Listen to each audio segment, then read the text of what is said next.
नमस्कार। फर्स्ट बिहार झारखंड में आपका स्वागत है। मैं राहुल ओझा आपके साथ। शनिवार को जब महागठबंधन के अंदर सीटों का ऐलान किया जा रहा था, साझा प्रेस कॉन्फ्रेंस बुलाई गई थी और उस दौरान जिस तरीके से मुकेश सहनी बिद के और कहा कि उनके पीठ में छुरा भोंकने का काम किया गया है। जो वादा किया गया था वो वादा तेजस्वी यादव पूरा नहीं कर सके। साथ ही साथ सपने दिखाए गए थे कि 25 सीटें मिलेंगी, उप मुख्यमंत्री पद के जो दावेदार हैं वो मुकेश सहनी होंगे, लेकिन वो सारी चीज़ें जो धरी की धरी है वो रह गई। जेडीयू ने अब तेजस्वी यादव पर तंज कसा है और कहा है कि देखिए किस तरीके से महागठबंधन में एक एक जो घटक दल थे वो बाहर होते चले गए। उन्हें उम्मीद थी कि न्याय होगा, लेकिन उनके साथ न्याय नहीं हो पाया, लिहाजा उन्हें बाहर का रास्ता देखना पड़ा।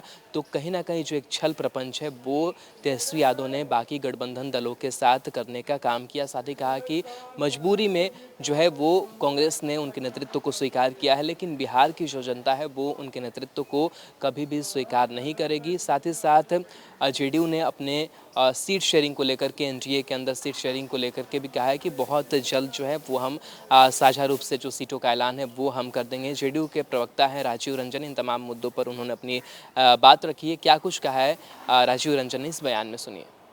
महागठबंधन से जनता को तो कोई उम्मीद नहीं है, लेकिन उनके साथियों को ऐसा लगता था कि शायद तेजस्वी यादव उनके साथ न्याय कर पाएंगे।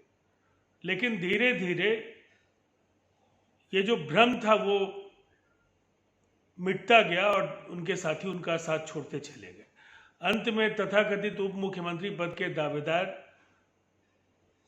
मुकेश सहनी ने भी उनको अलविदा कह दिया और एक और झूठ और फरेब का पर्दाफाश कल उन्होंने किया कि उन्हें उप मुख्यमंत्री पद और साथ साथ 25 सीटें देने का ऑफर था।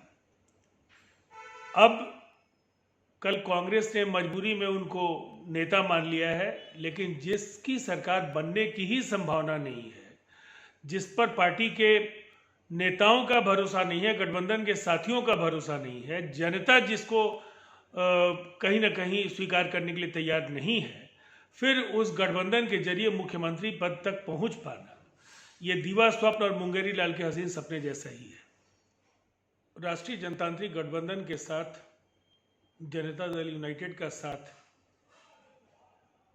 2 दशकों से ज्यादा कर रहा है।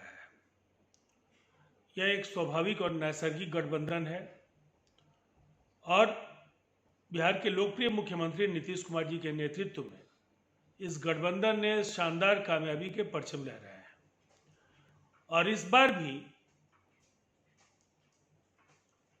बहुत जल्द साझा ऐलान होगा और किसके हिस्से में कितनी सीटें हैं, कौन सी सीट किस गठबंधन के इस गठबंधन के किस घटक को मिलेगी, इन सबों का खुलासा बहुत जल्द हो जाएगा।